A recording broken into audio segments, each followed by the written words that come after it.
Hello, everyone. Today we're going to talk about a romance drama film called 365 Days, This Day, from 2022.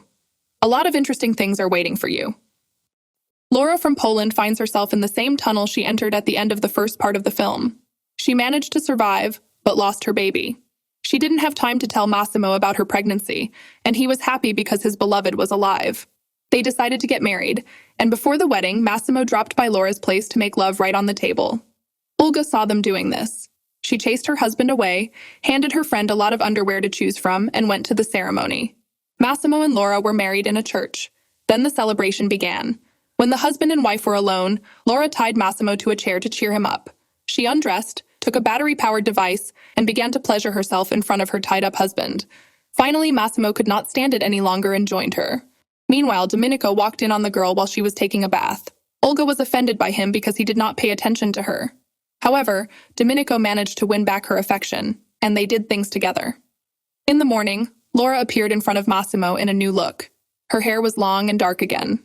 Massimo liked it, and they went about their usual daily routine. First, there was golf, where Laura putted her hole under Massimo's balls. Later, they went horseback riding and had fun in the pool.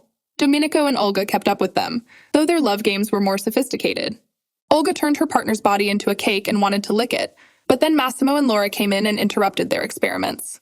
Massimo picked up Domenico because they had work to do, and sent his wife and her friend for a walk.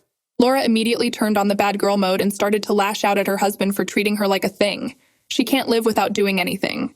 However, then she thought about it and decided that this was not such a bad option. She went with Olga to a restaurant. They had a really good time. After returning home, Laura put on her most beautiful lingerie and offered herself to her husband. Massimo was not confused and began to work hard. In the morning, Laura wanted to repeat their evening workout, but Massimo's phone rang. He had work to do, so he left his wife alone and walked away. Laura went to Olga's house and again interfered with her intimacy with Domenico. The latter was just engaged in deep-sea diving with Olga. The two friends went for a ride and some fun. Despite the fact that their lives had changed a lot, they still remained faithful to each other. They were ready to go through fire and water together. The main thing was that they continued to be provided by the Sicilian Mafia. When they arrived at a small restaurant, Massimo showed up right away. He took Laura and Olga away, and this made the girls angry. In the evening, Laura expressed her dissatisfaction to her husband. She would not allow him to control her and tell her what to do. Having expressed all her grievances, Laura was left alone. Suddenly, a Greek god appeared in front of her. There is no other way to describe it because he looked like Apollo. His name was Nacho, and he worked for Massimo as a gardener. Laura would have loved for him to trim her bushes, but she was married, so she was content with lustful glances. After a while, Christmas came, and Laura and Massimo had a very successful celebration. Massimo realized that his wife was bored because he was constantly busy with family affairs, so he gave her a brand of his own clothes. This way, Laura would always have something to do, and she would stop nagging him. Domenico didn't screw up on Christmas either. He asked Olga to marry him. All in all, the holiday was a success. Laura was so grateful to Massimo for the gift that she gave him everything she had, that is, her body. She laid out a whole arsenal of toys for drilling mines on the bed and invited her husband to use them for their intended purpose. Massimo was not confused and took full advantage of his gift. When they were done, they went to bed to talk. It was not a good idea. Massimo got to talking and told Laura that he had a brother. Laura started to get angry again and blamed her husband for not telling her about his brother earlier. Finally, Massimo had to leave. Laura plunged into high fashion and then went to a ball with her husband. Her parents also came there. Laura still resented Massimo, and she showed him this with her whole appearance. But with her parents, she was nice and polite. She wanted to understand how they kept their love alive even after many years of marriage. It turned out that the secret was in compromises. It is important to give in to your loved one from time to time, otherwise nothing will work. This option works for Laura. She notices Massimo with a woman on the balcony and follows them. Suddenly, she sees her husband cheating on her. Laura is confused, and instead of resolving the issue on the spot, she runs away. Nacho notices her in the yard and offers to help. Laura asks him to take her away. He starts driving his boss's wife to his house. On the way, Laura calls her mom and says that she is fine. Then she throws away the phone so that no one can find her. At home, Nacho started to prepare breakfast for his guest. He gives her his sister's clothes and tells her that he is not seeing anyone. Instead, his sister found a life partner and even got pregnant with him. Hearing about the pregnancy, Laura is overwhelmed by memories, and she drops her glass. Nacho takes her in his arms and carries her to a safe place to prevent her from hurting her legs. After listening to her daughter's message, Laura's mother attacks Massimo without explanation and hits him in the face. However, he does not understand why he is being beaten, because he has not done anything to Laura. Moreover, he has no idea where she went. The abundance of aggressive poles in his life begins to stress Massimo, and he decides to solve this puzzle and punish the guilty, because he is a mafia man after all. While he is fretting over his wife's disappearance, Laura is relaxing on the beach, admiring Nacho's toned torso. In the evening, they watch a movie in a romantic setting, and a spark flashes between them. Massimo is already dating his ex. After talking to Anna, he realizes that she is involved in Laura's disappearance and promises to punish her for it. Anna starts to get nervous. It turns out that Massimo has an evil twin brother, Adriano. Anna meets with him to discuss the situation.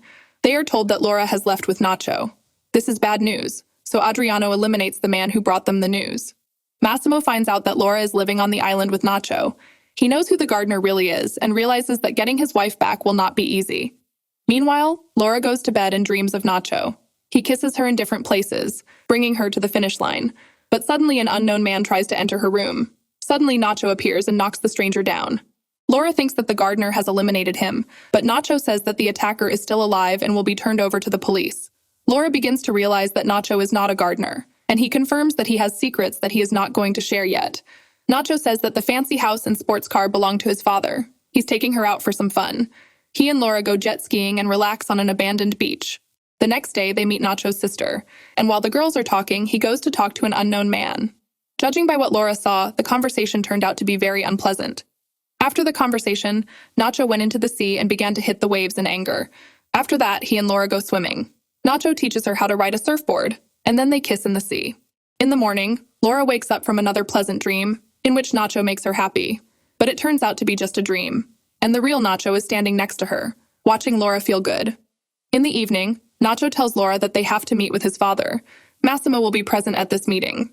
Nacho tells them that his real name is Marcello Matos, and he is the son of the head of a mafia clan that rivals Massimo's clan.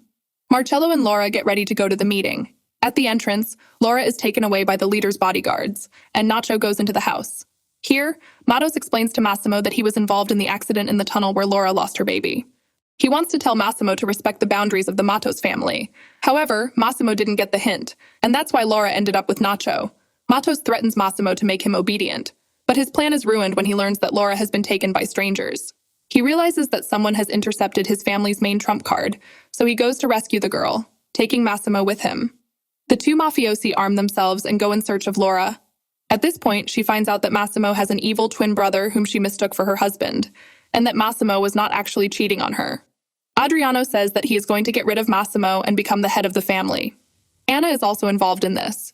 She comes to the same place to tell him that she is taking revenge on Massimo for leaving her. However, their plans are not destined to come true because Massimo and Nacho find them. Adriano threatens Laura with a gun and acts like a madman. Massimo is afraid to shoot because he might hit his beloved. Adriano tells him that Laura lost a child in the accident. He shocks his brother with this news. At this point, she manages to break free and runs to Massimo. Anna shoots at her, but the bullet hits her side, which means that Laura will live. Anna and Adriano were less fortunate. They were immediately eliminated for life. But then Nacho turned the gun on Massimo. Despite all the hostility that arose between them, Nacho does not eliminate the head of the enemy family. He puts the gun down and walks away. Massimo remains with Laura, who is bleeding on the stone floor. This is where the movie ends. If you watched the video so far, you should know that I am happy to have viewers like you. Thank you for watching to the end. Subscribe to the channel and follow the news. OLEJA Recapped was with you. See you soon.